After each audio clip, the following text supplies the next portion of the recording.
Hi, I'm Dr. Jason Greenberg. Congratulations on finally deciding to have laser vision correction at LASIK MD. Over the next few minutes, I'm going to review what you can expect to happen during your PRK surgery, and I'll go through all your post-operative instructions. Since 2001, I've dedicated my career to laser vision correction, and I've performed tens of thousands of laser procedures, so know you're in good hands. My job is to get you through this as quickly and easily as possible with results you will be amazed by. If you're watching this video, we've decided that PRK is a better option for you than LASIK. The results between PRK and LASIK are the same, but the healing time is longer for PRK.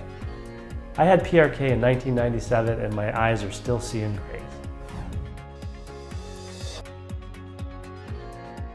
The PRK procedure is simple and takes approximately 10 minutes. I'm going to walk you through each step of it. My job is to get you through this as quickly and easily as possible with the best possible outcome. Most people are nervous before the procedure, and we're going to give you a Valium to help you relax. When we're done, you're going to say, wow, this was quicker and easier than I thought. I don't know what I was so nervous about.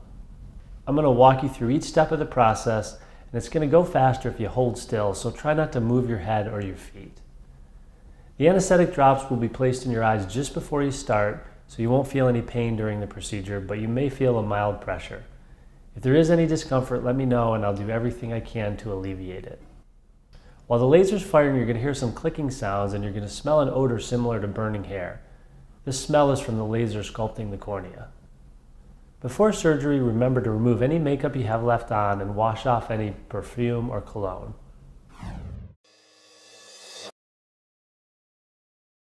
When we're finished with the laser surgery, your vision's going to be blurry and it's going to remain blurry for 3 to 5 days. I'm going to put a contact lens on your eyes immediately following the surgery. These contacts act as bandages. You don't need to do anything with them. We'll take them out for you in 5 to 7 days. A combination prescription drop containing an antibiotic and a steroid is going to be given to you when you check in for surgery. This should be used 4 times a day at breakfast, lunch, dinner, and bedtime. For the next 3 to 4 days, you're going to have a sensation of something in your eyes. They may feel dry and generally uncomfortable. You may be very sensitive to light, have burning and tearing, and possibly swelling of your lids. Most patients experience the worst of these symptoms the second day after the procedure. All of this is expected with PRK. Just be patient and you'll be back to normal in a few days. For additional comfort, I'll give you an anesthetic drop. This is a very potent medication and should be used sparingly. It will completely numb your eyes and make them feel great for 30 to 45 minutes. And you can use this up to 4 times a day, but if you use it more than 4 times a day, it will significantly slow down the healing process and prolong the discomfort phase. If you need to use this drop, it's best to use it right before bedtime or at a nap. Artificial tear samples are included in the LASIK bag and you can use them as much as you want anytime you feel dry or blurry. I do recommend using these every 2 hours the first week. At your post-op visits, we're going to guide you on tear use frequency based on how your eyes are responding. The tears should be in the preservative-free vials which are sold over the counter in pharmacies and grocery stores in case you need more. Before you leave, I'm going to give you sunglasses to put on. You want to wear these sunglasses or any pair of sunglasses outside for 1 month following the surgery. There are also goggles in your LASIK bag, and I want you to wear these while you're sleeping until we take the contact lenses out. It's very important to keep you from rubbing the contacts out while you're sleeping. Now, these goggles are not made for the shower, so you don't need to wear them in there. When you do shower, just don't let the water hit you right in the face. Tilt your head back to rinse the shampoo out of your hair. You want to not get any water in your eyes for at least a week, and women, don't use any eye makeup for a week. This includes eyeliner, mascara, and eyeshadow. You can't expect to have lots of glare and halos the first few weeks, which are rings around car headlights or streaks coming out of the light. This is going to improve significantly in the first 2 to 3 weeks, so please be patient. Also, fluctuation in your vision is common. PRK can sometimes take months for the final results to fully appear. Ultimately, however, the results between PRK and LASIK are the same. Thanks for choosing Greenberg LASIK.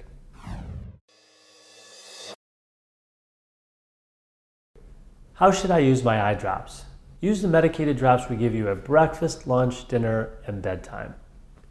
In addition, there are artificial tears in your bag you want to use every 2 hours for the first week and then 4 times a day for the next month. We'll help guide you on how to use your tears at your post-op visits. If you are feeling dry or blurry, you can use the tears as much as you need, but remember to wait 10 minutes after using a medicated drop to put the artificial tears in.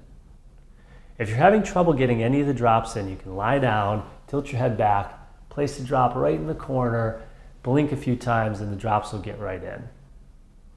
The anesthetic drops should only be used as needed. You can use them up to 4 times a day, but using them more than 4 times a day can significantly slow down the healing process and prolong the discomfort phase. It's best to use these right before a nap or at bedtime. When can I return to work? Most people go back to work 5 to 7 days after the PRK. When can I start driving? Most people are able to drive 5 to 6 days following PRK, but it can take longer. On the visit when we remove your contacts, we'll give you guidance on when you can start driving. Use common sense and don't drive at any time you feel your vision is not where it needs to be. When can I wear makeup? Don't wear any eyeliner, eyeshadow, or mascara for a week after the surgery. You don't want to get any makeup in your eyes or have to rub them to remove the makeup. Does the PRK procedure hurt? You should feel only a mild pressure sensation while you're in the laser room. Most people leave the room saying it was much quicker and easier than they thought it was going to be. Can I read or watch TV the night of my procedure? Your vision is going to be blurry the day of the surgery, but watching TV or reading won't hurt your eyes. When can I mow the lawn or garden? You should wait a week before engaging in these activities. When can I exercise? Exercising is okay tomorrow, just be careful to keep the sweat out of your eyes and not to rub them. When can I go to a tanning bed? You should wait 1 week after surgery before tanning and be sure to always wear sealed eye protection as well as keeping your eye closed. When can I go swimming? Don't get any water in your eyes for at least 1 week, and that includes swimming and showering. While you're in the shower the first week, let the water go behind your head and not hit you directly in the face. You don't need to wear the sleeping goggles in the shower. Scuba diving is okay after 1 week. When can I fly on an airplane? We prefer you to stay in town for 1 week after the surgery, but if you've made prior arrangements with us, flying in an airplane the day after surgery will not hurt your eyes. Remember that airplanes are dry and take the artificial tears with you. How long do I have to wear the sunglasses? You need to wear sunglasses for 1 month anytime you're outside. You can use any pair of sunglasses you like. When will you put the anesthetic drops in my eye? The anesthetic drops are put in immediately prior to the surgery and they only take a few seconds to take effect. We'll have a chance to talk before the surgery and I can answer any remaining questions. The last section of this video is a review of monovision. Monovision is an alternative refractive LASIK procedure best suited for patients over 40 who have presbyopia, which is trouble seeing up close. If you're not having monovision, you can stop the video right now. In monovision, the dominant eye is corrected for distance and the non-dominant eye is corrected for near. Monovision is a compromise with advantages and disadvantages. The advantages are that monovision allows for glasses-free vision at near and far for most tasks. The disadvantages are that for reading fine print such as stock quotes or phone books, threading needles, prolonged reading, or reading in dim light, you may still need reading glasses. Night driving, especially in unfamiliar surroundings or in the rain, as well as intense distance activities such as tennis or golf, may require distance correction in the nearsighted eye. So this would mean having a pair of glasses to put on if you feel the need. Your current glasses can be modified to meet this if necessary. It can take 4 weeks or more to fully adapt to the monovision correction. During this adjustment period, your vision may seem unbalanced, but be patient and it will pay off. In the slight chance that after 3 months you're not comfortable with monovision, I will enhance your nearsighted eye for distance correction, but then you will need reading glasses for all near tasks.